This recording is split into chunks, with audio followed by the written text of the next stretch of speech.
오늘 말씀의 주제를 찾는다면 기도, 감사, 축복 이렇게 세 단어로 정리할 수 있겠습니다. 그래서 주보에 오늘 설교의 제목을 기도, 감사, 축복 이렇게 기록을 했습니다. 이 마지막 에베소서 이 마지막 부분에서 바울이 에베소 교회에 쓰는 이 편지를 마치면서 바로 이 세 가지 기도, 감사, 축복에 대해서 말하고 있습니다. 우리가 어떻게 기도할 것인가? 그리고 우리는 무엇을 감사할 것인가? 우리에게 진짜 축복은 무엇인가? 참된 축복은 무엇인가? 기도, 감사, 축복에 대한 말씀입니다. 특별히 바울이 다른 것보다 긴 부분을 할애해서 기도에 대해서 많은 말씀을 하고 있는데요.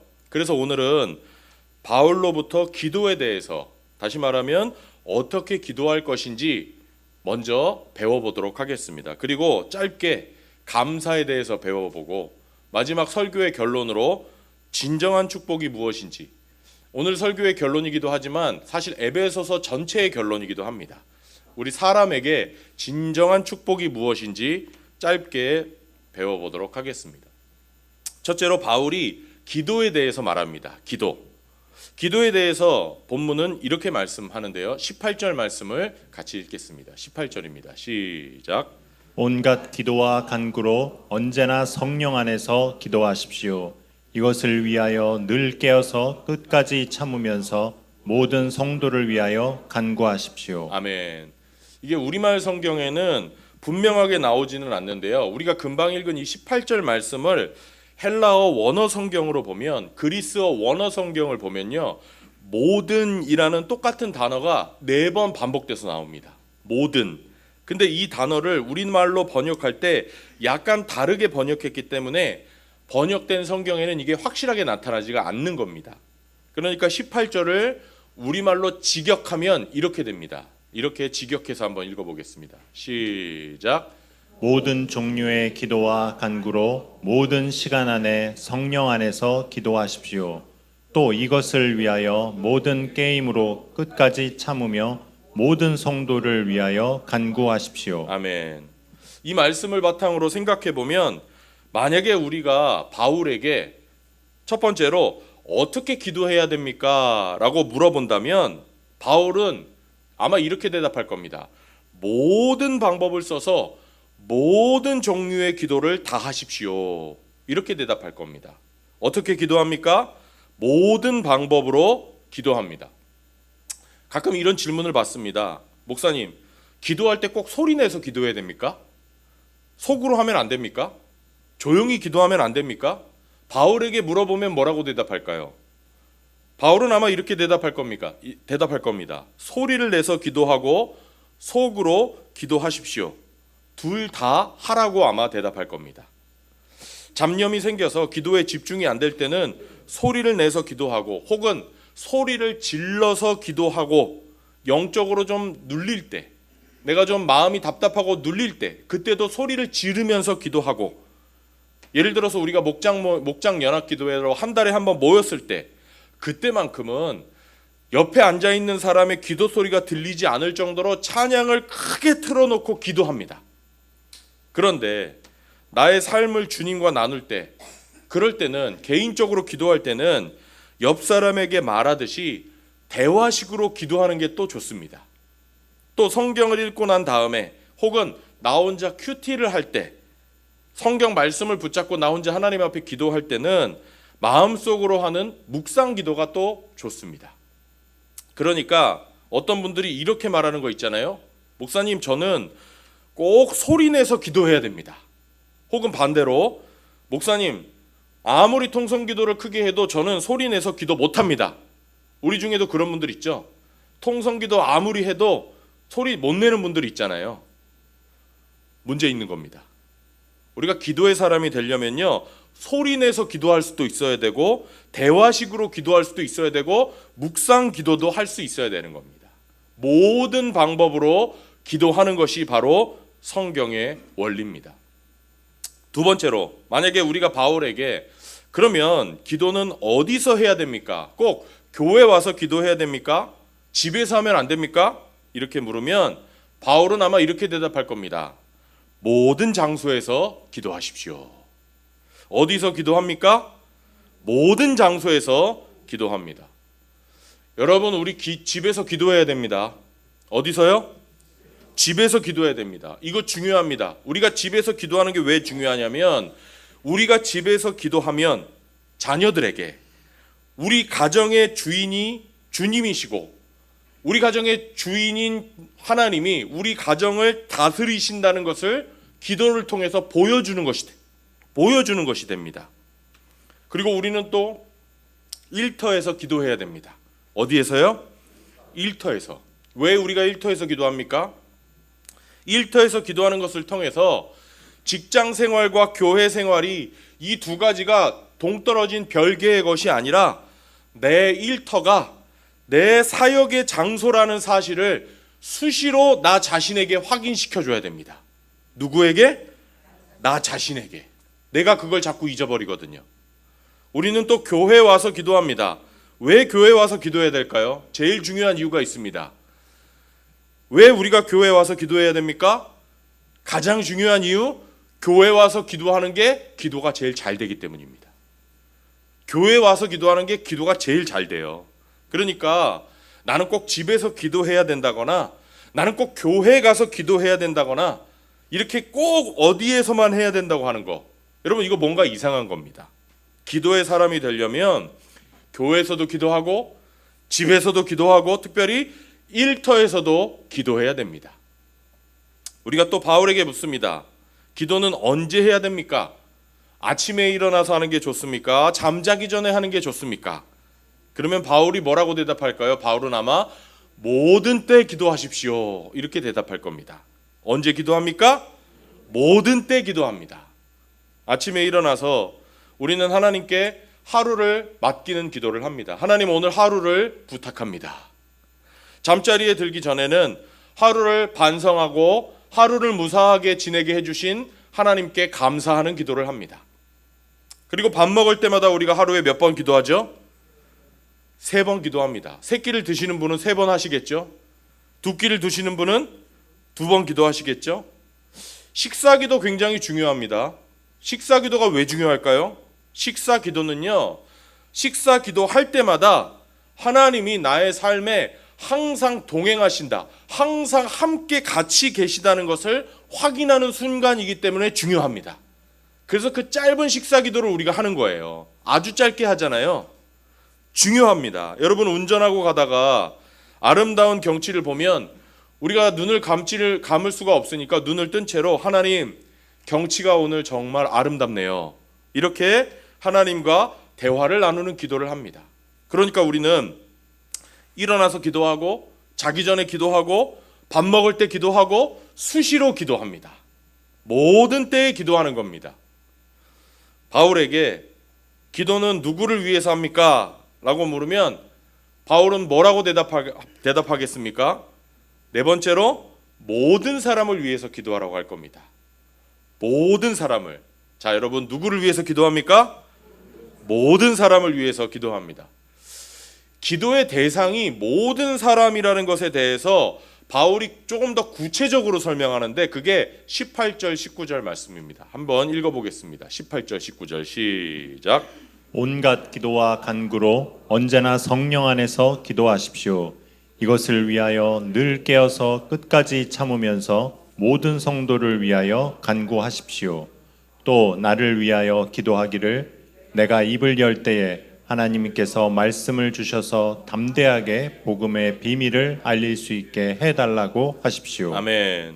바울이 지금 성도들에게 이야기하죠. 에베소 성도들에게 너 자신을 위해서 기도하고, 성도들, 다시 말하면 이웃을 위해서 기도하고, 마지막으로 바울 자신을 위해서 기도해달라, 이렇게 얘기합니다. 3가지로 나눠서 이야기하는 거예요. 먼저 우리가 누구를 위해서 기도해야 되느냐? 첫 번째로 나 자신을 위해서 기도하라, 이렇게 얘기합니다.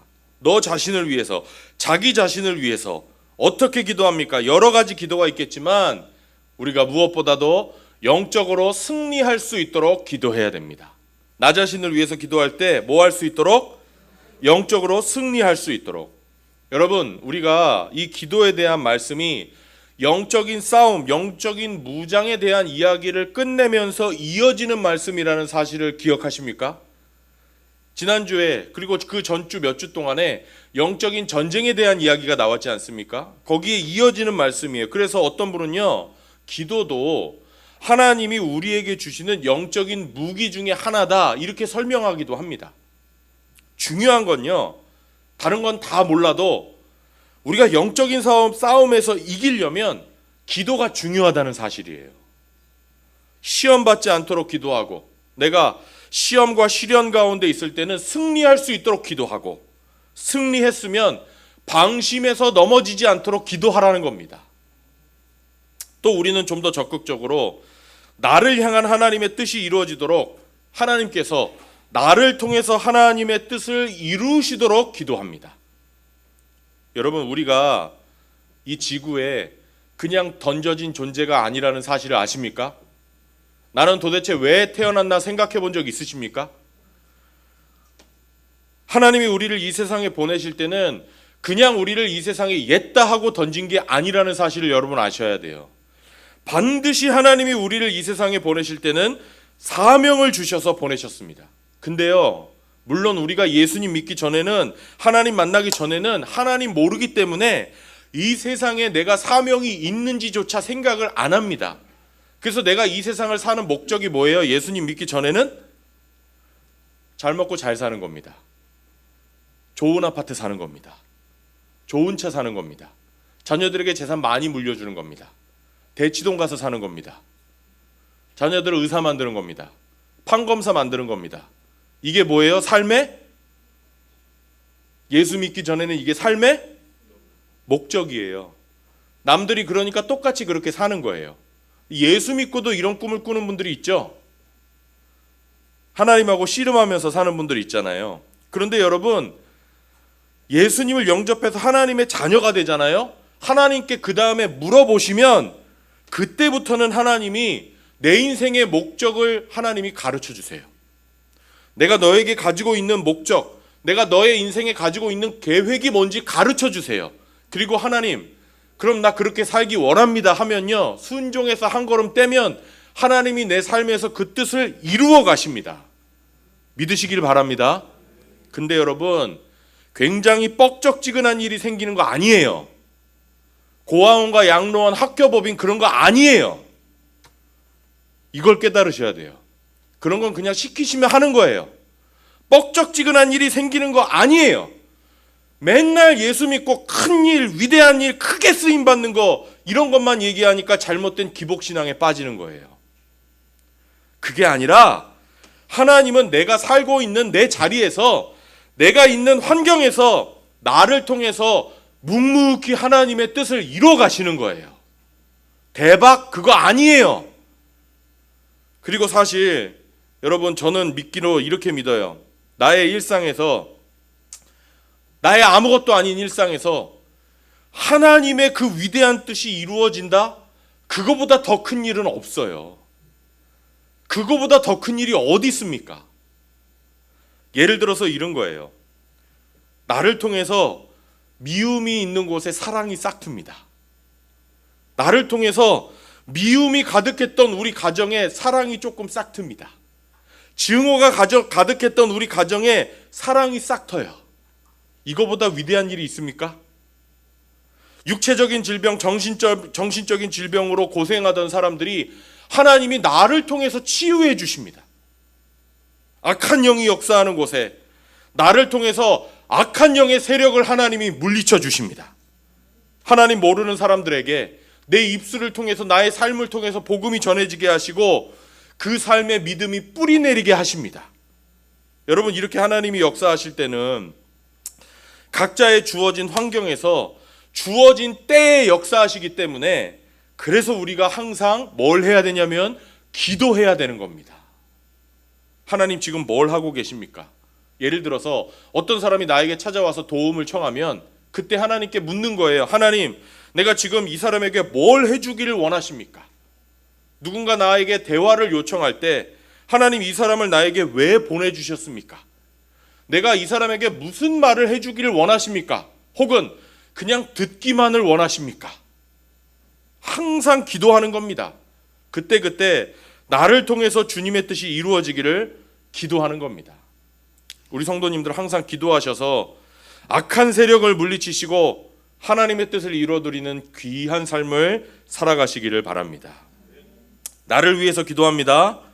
그리고 또 누구를 위해서 기도합니까? 두 번째로 이웃을 위해서 기도합니다. 여러분, 신앙생활 처음 시작하시면 제일 큰 고민이 바로 저는 이 기도라고 생각합니다. 왜냐하면 기도를 앞에서 목사가 20분 기도하세요, 30분 기도하세요, 1시간 기도하세요 이러면 무슨 생각이 들어요?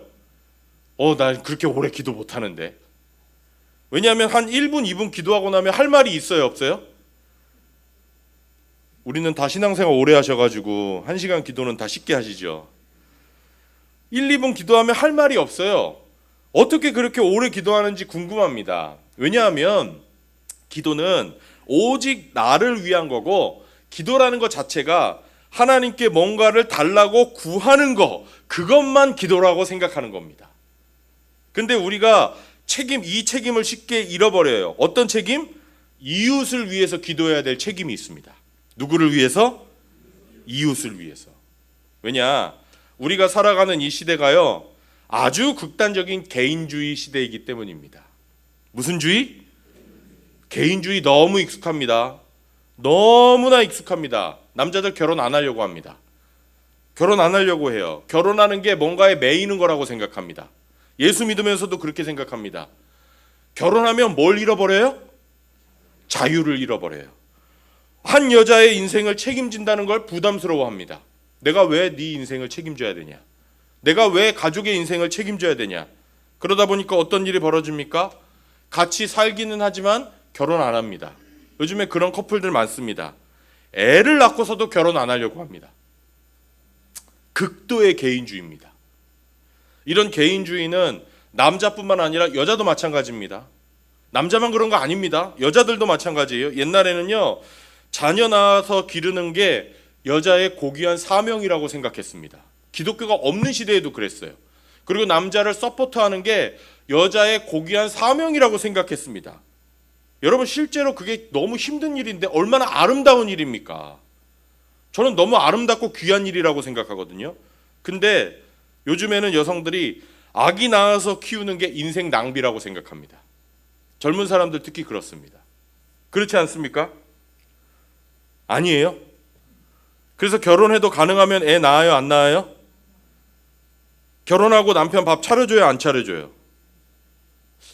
저 잘 이해를 못하겠습니다. 물론 맞벌이 하면 힘들죠. 근데 맞벌이 안 하면 밥 차려줘야 되는 거 아니에요?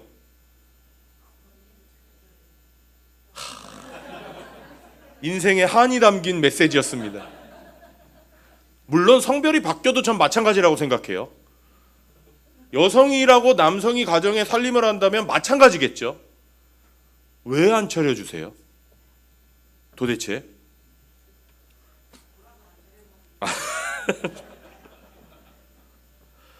애 낳고 살림하는 게 커리어 낭비라고 생각해요. 극도의 이기주의예요. 극도의 개인주의. 여러분, 우리가 살고 있는 이 개인주의가 굉장히 익숙해요. 우리는 매체를 통해서 이게 당연한 것처럼 받아들여요. 그렇지 않습니까? 다 이걸 당연하게 받아들여요. 여러분, 이런 가정에서 태어나서 자란 아이가 어떨 것 같아요? 부모들이 이런 생각을 갖고 있기 때문에 당연히 자녀들도 개인주의자가 돼요. 당연한 거예요. 당연해요. 요즘 자녀들을 사랑해서 매라도 때리려고 하면 자녀들이 어떻게 할까요? 경찰에 신고하겠다고 합니다. 좀만 크면. 여러분, 이게 웃을 일이 아니에요. 실제로 일어나는 일이에요. 그러다가 예수님 주님으로 영접하잖아요. 그때 바뀌어요. 왜냐? 예수님을 주님으로 영접하면 우리 개인은 더 이상 하나의 개체로 존재하는 게 아니라 그리스도의 몸인 교회, 공동체로 존재하기 때문입니다. 그때부터는 나가 아니라 우리가 됩니다. 나가 아니라 우리가 돼요. 그래서 예수님이 우리에게 주기도문을 가르쳐 주시면서 첫 부분을 하늘에 계신 나의 아버지가 아니라 뭐라고 가르쳐 주셨어요? 하늘에 계신 우리 아버지라고 시작하신 거예요. 이제 우리는 개인으로만 존재하는 게 아니라 그리스도의 몸이라는 교회 공동체의 지체로 존재한다는 예수님의 위대한 선언입니다. 하늘에 계신 우리 아버지. 그래서 다른 지체가 고통받으면 알게 모르게 그게 나랑 상관없는 게 아니라 나도 고통받습니다. 우리 중에 한 사람이 영광을 받잖아요. 그러면 그 사람만 영광 받는 게 아니라 우리 다 같이 영광을 받는 겁니다. 이거 제 얘기 아니에요. 성경에 이렇게 돼 있습니다. 고린도전서 12장 26절 같이 읽어볼까요? 시작. 한 지체가 고통을 당하면 모든 지체가 함께 고통을 당합니다. 한 지체가 영광을 받으면 모든 지체가 함께 기뻐합니다. 아멘. 여러분, 이렇게 성도라는 사람은, 한 사람은 다 몸의 지체이기 때문에 우리는 이기적인 이유에서라도, 나를 위해서라도 옆에 있는 성도를 위해서 기도해야 됩니다. 옆에 있는 성도들을 위해서.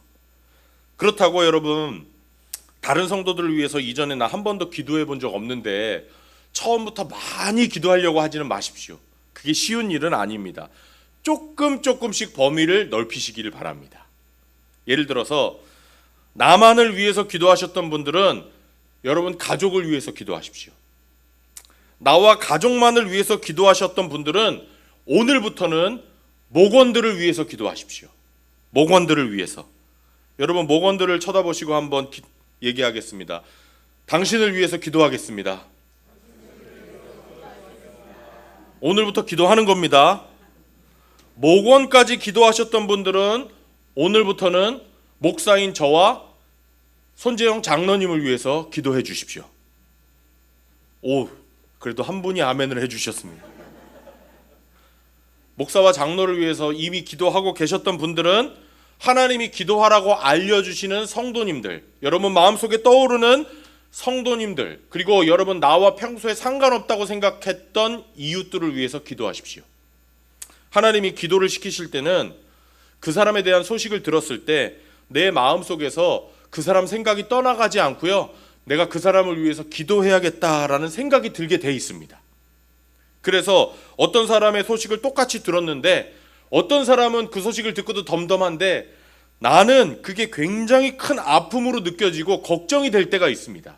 그거 하나님이 기도하라고 내 마음속에 그렇게 부담을 주시는 겁니다. 우리 교회를 위해서 기도하셨던 분들은 고양시에 있는 다른 교회와 목회자들을 위해서 기도하시고, 이미 그것도 기도하셨던 분들은 여러분 대통령과 지도자들을 위해서 기도하십시오. 누구를 위해서? 대통령과 지도자를 위해서. 우리는 어떤 사상을 가진 지도자든지 대통령을 위해서 기도해야 됩니다. 그게 우파든 좌파든 상관없습니다. 성경은 대통령을 위해서 기도하라고 말합니다. 이 기도도 이미 하시는 분들은 가본 적이 없는 먼 곳에 나가서 복음을 전하는 분들, 그리고 거기에 세워진 교회들을 위해서 여러분 기도하십시오. 성도는 개인으로 존재하는 게 아니라 한 몸의 지체로서 존재하는 것입니다. 그래서 기도의 범위를 조금씩 넓히셔서 많은 분들을 위해서 기도하시는 우리 창대교회 성도님들이 되시기를 바랍니다. 우리가 마지막으로 누구를 위해서 기도합니까? 바울이 이렇게 이야기합니다. 나를 위해서 기도해 주십시오. 바울 자신을 위해서 기도해 달라고 이야기합니다. 다시 말하면 영적인 지도자를 위해서 기도하라는 겁니다. 여러분의 지도자를 위해서 기도하십시오. 이런 뜻입니다. 우리 18절, 19절, 20절을 다 같이 읽겠습니다. 시작. 온갖 기도와 간구로 언제나 성령 안에서 기도하십시오. 이것을 위하여 늘 깨어서 끝까지 참으면서 모든 성도를 위하여 간구하십시오. 또 나를 위하여 기도하기를 내가 입을 열 때에 하나님께서 말씀을 주셔서 담대하게 복음의 비밀을 알릴 수 있게 해달라고 하십시오. 나는 사슬에 매어 있으나 이 복음을 전하는 사신입니다. 이런 형편에서도 내가 마땅히 해야 할 말을 담대하게 말할 수 있게 기도하여 주십시오. 아멘. 바울 참 겸손한 사람입니다. 여러분, 다른 사람 눈에 보이기 위해서 처세술로 겸손한 거 아니었습니다. 바울은 항상 나는 구원받을 자격이 없고 하나님의 부름받아서 쓰임받을 자격이 없는 사람인데 이렇게 하나님이 나를 구원해 주시고 또 불러주시고 사도로 써주셨다는 그런 깊은 생각 속에 살고 있었던 사람입니다. 그래서 에베소서 3장 8절에 보면요, 바울은 자기를 이렇게 얘기해요. 나는 성도 중에 가장 작은 사람보다 더 작은 사람입니다. 이렇게 얘기합니다. 디모데전서 1장에 보면 자기 자신을 뭐라고 표현하냐면 나는 죄인 중에 괴수입니다. 이렇게 이야기합니다.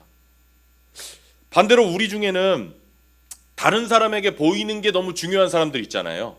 다른 사람 눈에 보이는 게 중요한 분들. 그래서 처세술로 겸손한 사람들 있잖아요. 아유, 저는 아무것도 몰라요. 만약에 그런 분에게 제가 와, 진짜 아는 거 하나도 없네요. 이렇게 얘기하면 어떨까요? 처세술로 겸손한 거예요. 진짜 겸손한 게 아니라. 그런 분에게 제가 와, 진짜 아는 거 하나도 없네요. 가짜로 겸손한 분이라면 아마 속이 부글부글 끓어서 저한테 화를 내실 겁니다. 그러지 않겠습니까? 그런데 바울은요, 진짜 자기 자신을 죄인 중에 괴수라고 생각했습니다. 처세술로 겸손한 게 아니었어요. 특히 바울이 왜 그랬냐면 주님의 교회를 핍박하고 예수 믿는 사람들을 붙잡아서 옥에 가두고 죽였다는 사실 때문에 나는 구원받을 수 없는 사람이고 하나님의 교회에 쓰임받을 수 있는 자격이 없는 사람이라고 생각했습니다. 그런 바울인데도 자기 사역에 대해서 이야기할 때는 갑자기 너무 단호하고 정확하게 이야기합니다. 나를 위해서 기도하십시오. 이상하지 않습니까? 왜 그렇습니까? 신분이나 자격에 있어서 내가 다른 사람과 다를 것은 없지만 주님이 나에게 맡겨주신 사도라는 직책 때문에, 그 직책에 따르는 권위와 책임을 자기가 알고 있기 때문에, 특히 바울 자신이 넘어지면 교회와 성도들이 어떻게 될지를 너무나 잘 알고 있었기 때문에, 그래서 성도들에게 이렇게 기도를 부탁하는 겁니다. 그러므로 여러분도 목사인 저를 위해서 기도 많이 해주시기를 바랍니다. 리더가 쓰러지면 다 쓰러지기 때문입니다. 어떤 조직과 단체, 나라가 한 사람으로 인해서 일어서기도 하고 한 사람으로 인해서 쓰러지기도 하는 거 여러분 다 아실 겁니다. 교회도 마찬가지입니다. 리더가 중요합니다. 목사가 바로 서느냐 아니냐에 따라서 때로는 교회의 운명이 좌우될 수 있습니다. 기도 없으면, 여러분 기도 안 해주시면 쓰러집니다. 기도 없으면 영적인 공격 훨씬 더 많이 받습니다. 사탄도 알아요. 지도자만 쓰러뜨리면 모든 것이 쉽게 무너진다는 사실을 너무나 잘 압니다. 그래서 여러분 기도해 주셔야 됩니다. 그리고 사실 많은 분들이 저를 위해서 이미 기도해 주고 계시다는 사실을 알고 있습니다. 제가 잘 알고 있어요. 그런 분들의 기도 때문에 제가 목사로서 여기에 서서 말씀도 전하고 있다는 사실 제가 잘 알고 있습니다. 그래도 더 많이 기도해 주시기를 바랍니다. 내년에는 제가 올해 연말이 되면 내년에는 제가 여러분 식사 기도할 때마다 1년 동안 밥 먹기 전에 기도하실 때마다 1초씩 저를 위해서 기도해 주실 분들을 모집해 보려고 합니다.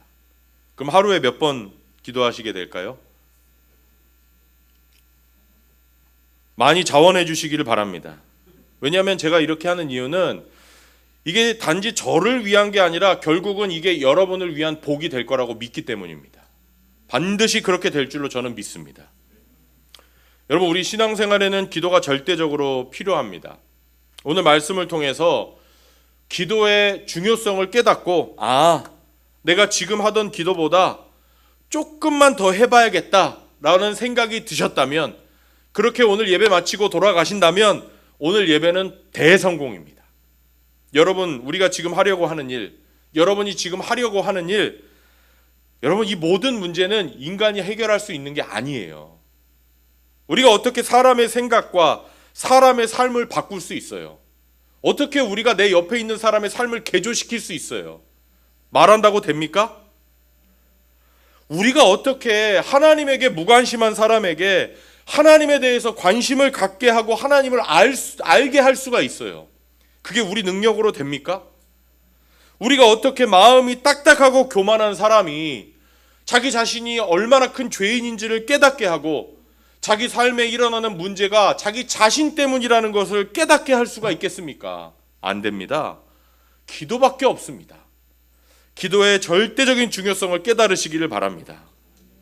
우리 장대교회 성도님들 여러 가지 기도를 다 하시기를 여러 곳에서 나를 위해서, 이웃을 위해서, 지도자를 위해서 항상 기도하시는 분들이 되시기를 바랍니다. 바울은 이렇게 첫 번째로 기도에 대해서 길게 설명하고 두 번째로 무엇을 감사해야 되는지 말씀합니다. 감사. 잘 아시겠지만 에베소서는 바울이 어디에서 쓴 편지냐면 감옥에 갇혀서 쓴 편지입니다. 감옥에 갇혀 있기 때문에 신체적인 자유가 없습니다. 왕성하게 사역하고 싶은데 지금 할 수 있는 게 아무것도 없는 환경입니다. 그냥 감옥에 갇혀 있을 뿐만이 아니라 어쩌면 다음 달에 혹은 내일 당장 목이 잘릴지도 모른다는 생각을 늘 하면서 살고 있었습니다. 그런 사람이 쓴 편지입니다. 그런데 여러분, 에베소서를 가만히 한번 읽어보십시오. 어디 한 군데서 자기 자신의 신세를 한탄하거나 하나님을 원망하거나 불평하는 구절이 있습니까? 한 군데도 없어요. 이거 정말 이상하지 않습니까? 내일 당장 목이 잘릴지도 모르는 사람이 쓴 편지예요. 감옥에서 신체적으로 구속당하고 모든 자유를 박탈당해서 쓴 편지인데 우리는 이 편지에서 오히려 바울이 얼마나 의연함을 보여주는지 그 의연함을 읽게 됩니다. 대표적인 게 바로 20절이에요. 얼마나 당당한지를 보십시오. 20절. 이게 감옥에서 쓴 사람이 쓴 글입니다. 시작. 나는 사슬에 매어 있으나 이 복음을 전하는 사신입니다. 이런 형편에서도 내가 마땅히 해야 할 말을 담대하게 말할 수 있게 기도하여 주십시오. 굉장히 황당한 이야기 아닙니까? 지금 자기가 감옥에 갇혀서 묶여 있어요. 쇠사슬에. 그런데 자기는 왕의 명령을 받아서 업무를 수행하는 앰베서더, 사신이라는 겁니다. 외교관이라는 거예요. 당시의 왕의 사신들은 자기 위치를 나타내기 위해서 금이나 은이나 보석 같은 장신구를 팔, 목, 허리 이런 데 잔뜩 걸었습니다. 그런데 바울은 지금 그런 게 하나도 없습니다. 대신에 뭘로 묶여 있냐면 쇠사슬로 묶여 있습니다. 또 왕의 사신은 심부름꾼으로 다른 나라에 보내진 사람이기 때문에 상대방 국가에서 그 왕의 사신을 감옥에 가둔다는 게 말이 안 됩니다. 그런데 지금 바울은 감옥에 갇혀 있습니다. 여러모로 봤을 때 바울이라는 사람은 사신이라고 불릴 자격이 없는 사람입니다. 그런데 바울이 지금 뭐라고 말합니까? 너무나 당당하게 나는 사신입니다. 왜?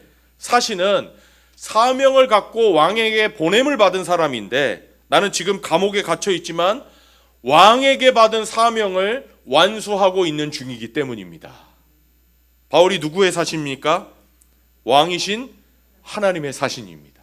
예수 그리스도의 사신입니다. 바울의 사명이 뭡니까? 복음을 전하는 것입니다. 지금 자유를 박탈당하고 감옥에 갇혀 있지만 바울 자신의 사명인 복음을 전파하고 있다는 겁니다. 사신으로서의 역할을 감옥에 앉아서도 직간접적으로 자기가 하고 있다는 거예요. 똑같은 말씀이 바로 다음 성경인 빌립보서에서도 나오는데요. 이 빌립보서도 똑같이 감옥에서 쓴 편지인데 1장 12절, 13절, 14절에 보면 바울이 이렇게 말합니다. 한번 읽겠습니다. 시작. 형제 자매 여러분, 내게 일어난 일이 도리어 복음을 전파하는 데 도움을 준다는 사실을 여러분이 알아주시기를 바랍니다. 내가 지금 감옥에 갇혀 있는 게 복음 전하는데 뭐가 된다는 거예요? 도움이 된다는 거예요. 빌립보는 빌립보 교회에 바울이 감옥에 갇혀서 지금 보내는 편지예요. 계속해서 13, 14절 시작. 내가 그리스도 안에서 감옥에 갇혔다는 사실이 온 친위대와 그 밖의 모든 사람에게 알려졌습니다. 주님 안에 있는 형제 자매 가운데서 많은 사람이 내가 갇혀 있음을 말미암아 더 확신을 얻어서 하나님의 말씀을 겁없이 더욱 담대하게 전하게 되었습니다. 아멘. 내가 감옥에 갇혀서 자유를 박탈당하고 복음 전할 기회를 잃었다고 생각할지 모르지만 그러나 그런 환경 때문에 복음이 더 많은 사람에게 더 열심히 더 많이 전파되고 있다는 겁니다. 자기 자신은 하나님의 사신으로 열심히 일하고 있다는 겁니다. 그리고 이 똑같은 편지 빌립보서를 끝내면서 바울이 작별 인사를 이렇게 합니다. 빌립보서 4장 22절입니다. 작별 인사 중에 하나예요. 시작. 모든 성도가 여러분에게 문안합니다. 특히 황제의 집안에 속한 사람들이 여러분에게 문안합니다. 아멘. 여기서 말하는 황제가 시저입니다. 시저. 무슨 말입니까? 기독교를 핍박했던 로마의 황제, 그 당시 시저의 집안에 있는 사람들 중에 예수 믿는 사람이 생겼다는 거예요. 어떻게 이게 가능했습니까? 앞에 우리가 읽었는데 쓱 지나가셨을 텐데, 바울이 감옥에 있을 때 누구 사이에 있었냐면 황제를 지키는 친위대 사이에 있었기 때문에 이게 가능했습니다. 친위대는 황제를 보호하는 특별 군인들입니다. 이런 정예 부대 틈에 바울이 갇혀 있었기 때문에 바울이 감옥에 갇혀 있음으로 인해서 복음이 로마의 황제의 궁전에까지 들어갔고, 황제의 집안에 속한 사람들 중에 예수 믿는 일이 생겼던 것입니다. 그래서 바울은 지금 감옥에 갇혀 있지만 원망도 없고요, 후회도 없고 불평도 없습니다. 왜? 바로 이것이 하나님이 나를 보내신 것이다. 내가 지금 여기 감옥에 갇혀 있고 쇠사슬에 묶여 있는 것이 주님의 사역을 이루고 있는 것이다. 그래서 우리 에베소서로 다시 돌아와서 바울이 기도를 부탁하는 걸 여러분 가만히 보십시오. 자기를 풀려나게 해달라고 하는 기도를 부탁하는 부분이 있습니까? 한 군데도 없어요. 저 같으면 이럴 것 같아요. 제가 이 부분을 읽다 생각한 거예요. 저 같으면, 여러분, 하나님은 능력 많으신 하나님이시고 우리의 기도에 응답하시는 하나님이십니다. 내가 이 감옥에서 빨리 풀려나서 예수님 명령대로 땅끝까지 가서 복음 전할 수 있도록 기도해 주십시오. 이렇게 편지 쓰지 않겠습니까? 여러분 그렇게 쓰지 않으시겠어요? 저는 그렇게 쓸 것 같아요. 다 그렇게 쓰실걸요? 그런데 여러분, 바울이 쓴 편지에 보면 에베소서는 감옥에서 풀려나게 해달라는 기도 부탁이 하나도 없어요. 뭘 부탁해요? 19절 20절 다시 읽어볼까요? 시작. 또 나를 위하여 기도하기를 내가 입을 열 때에 하나님께서 말씀을 주셔서 담대하게 복음의 비밀을 알릴 수 있게 해달라고 하십시오. 나는 사슬에 매어 있으나 이 복음을 전하는 사신입니다. 이런 형편에서도 내가 마땅히 해야 할 말을 담대하게 말할 수 있게 기도하여 주십시오. 아멘. 이 감옥이 하나님이 나를 보내신 자리고, 그래서 내가 할 일은 기회가 주어질 때 이 감옥 여기에서 담대하게 복음을 말하는 것이다. 여기가 바로 하나님이 나를 보내신 것이다. 바울은 이 사실을 알았던 것입니다. 여러분, 바울의 이 믿음 자체가 오늘 저와 여러분에게 성경이 주는 중요한 메시지라고 저는 믿습니다. 우리는 응답받지 못한 기도, 하나님이 우리에게 허락하신 고난, 이거 감사해야 됩니다. 감사해야 돼요. 왜 그럴까요? 제가 이렇게 여쭤보겠습니다. 여러분, 하나님이 나를 사랑하신다는 거 믿으십니까? 하나님이 여러분을 사랑하신다는 거 믿으세요? 네, 하나님은 사랑이시고 그 사랑이신 하나님은 저와 여러분을 너무나 사랑하십니다. 그래서 하나님은 항상 저와 여러분에게 최선의 것을 주기를 원하십니다. 나에게 최선의 것을 주기 원하시는 그 하나님은 전능하신 하나님이십니다. 전지하신 하나님이십니다. 나의 과거를 아시고 나의 현재 형편을 아시고 내가 앞으로 어떻게 될지를 다 아시는 분이십니다.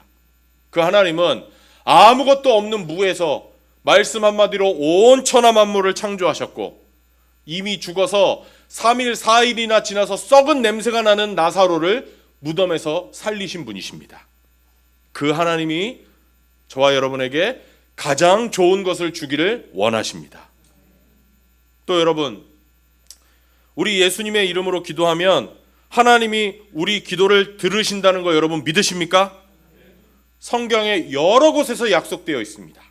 하나님의 뜻대로 구하라. 그러면 반드시 주실 것이다.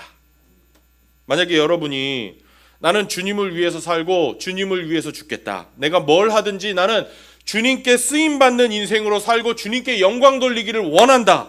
이런 소원을 갖고 기도하면 저는 확실히 믿습니다. 하나님이 그 기도를 안 들어주실 리가 없다고 믿습니다.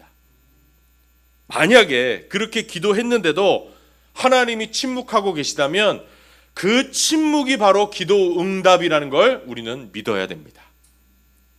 이 고난을 빠져나오게 해주시고 이 문제를 해결해 달라고 우리가 열심히 기도했는데 여전히 그 고난이 나의 삶에 남아있고 문제가 해결되지 않는다? 그렇다면 그 고난과 그 문제가 나를 위해서 필요하기 때문에 있는 것이고, 그런 가운데 하나님이 섭리 중에 나를 통해서 역사하시고 자신의 뜻을 이루고 계신 중이라는 사실을 우리는 믿어야 됩니다. 이게 바로 바울의 믿음이 오늘 우리에게 주시는 가장 중요한 메시지라고 저는 믿습니다. 그래서 여러분의 진정한 소원이 사나 죽으나 주님을 위해 사는 것이라면 응답받지 못한 기도 감사하시기를 바랍니다. 여러분이 처해 있는 어려움, 여러분이 안고 살아가는 그 문제, 여러분 감사하시기를 바랍니다. 물론 그렇다고 해서 어려움과 문제를 벗어나려고 노력하지 말라, 그거 없애달라는 기도하지 말라, 그런 뜻은 절대로 아닙니다.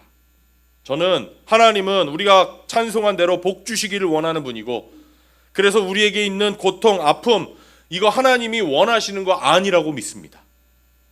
하나님은 우리가 행복하기를 원하십니다. 그런데도 불구하고 하나님이 응답하지 않으신다?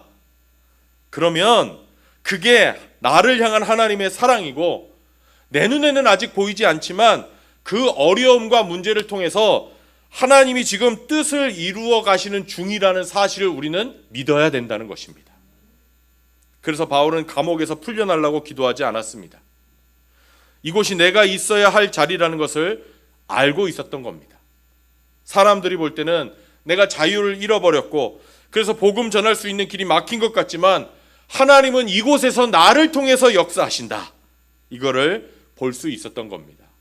우리 성도님들, 이번 일주일 동안 조용히 삶을 한번 돌이켜 보시면서 응답받지 못한 기도, 해결받지 못한 문제, 이거 감사하는 시간을 한번 가져보시기를 바랍니다.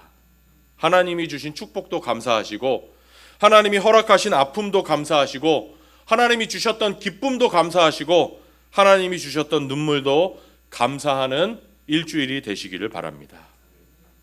마지막 결론으로 바울이 참된 축복이 뭔지를 말합니다. 축복. 사실은 30번의 에베소서 설교의 결론이기도 합니다. 우리 다 같이 한번 따라서 하겠습니다. 축복. 진짜 축복이 무엇인가? 우리 23절, 24절 같이 읽겠습니다. 시작. 아버지 하나님과 주 예수 그리스도께서 성도들에게 평화를 내려주시고 믿음과 더불어 사랑을 베풀어 주시기를 빕니다. 우리 주 예수 그리스도를 변함없이 사랑하는 모든 사람에게 은혜가 있기를 빕니다.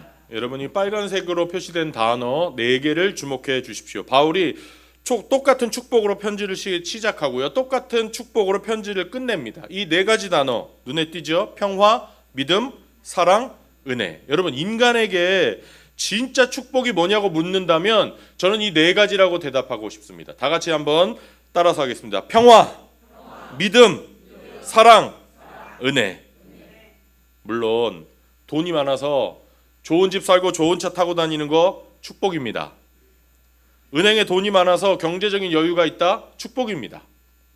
멋진 남자, 예쁜 아내 함께 사는 거 축복일지 모르겠습니다. 그런데 여러분, 이 모든 걸 다 가지고 있다고 해도 만약에 그 중에 평화가 없고 소망이 없고 사랑이 없고 은혜가 없다고 생각해 보십시오. 다 가지고 있어요, 여러분이. 그런데 이 4가지가 없어요. 저는 그거 축복 아니라고 생각합니다.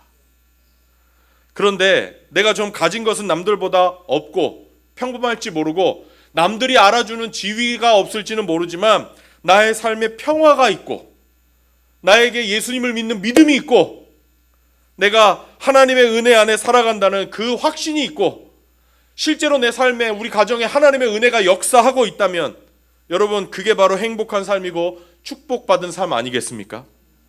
여러분, 오늘 우리 에베소서 마치면서 뭐가 진정한 축복인지 깨닫기를 원합니다. 놀라운 사실을 제가 말씀드리고 마치겠습니다. 놀라운 사실은 여러분, 여기 써 있는 이 4가지의 축복이 예수님을 믿는 성도, 다시 말하면 저와 여러분의 당연한 권리라는 사실, 여러분 이 사실을 아셔야 됩니다. 하나님의 자녀라면 누구나 이 축복을 받아 누릴 수 있는 권리가 있습니다. 우리 예배 시작할 때마다 하늘 복 받으세요 인사하죠. 우리 왜 이렇게 인사합니까? 하늘 복은 하나님의 자녀가 가지고 있는 당연한 권리이기 때문입니다. 에베소서 마지막 이 부분에서 우리 주 예수 그리스도를 변함없이 사랑하는 모든 사람에게 이 복이 있습니다, 이렇게 얘기했는데 저와 여러분이 바로 그 중에 한 사람 아닙니까? 여러분, 우리 평화 가운데 사는 게 우리의 권리인 줄 믿습니다. 하나님과 평화하고 옆에 있는 사람과 평화합니다. 믿음으로 사는 거 우리의 권리입니다.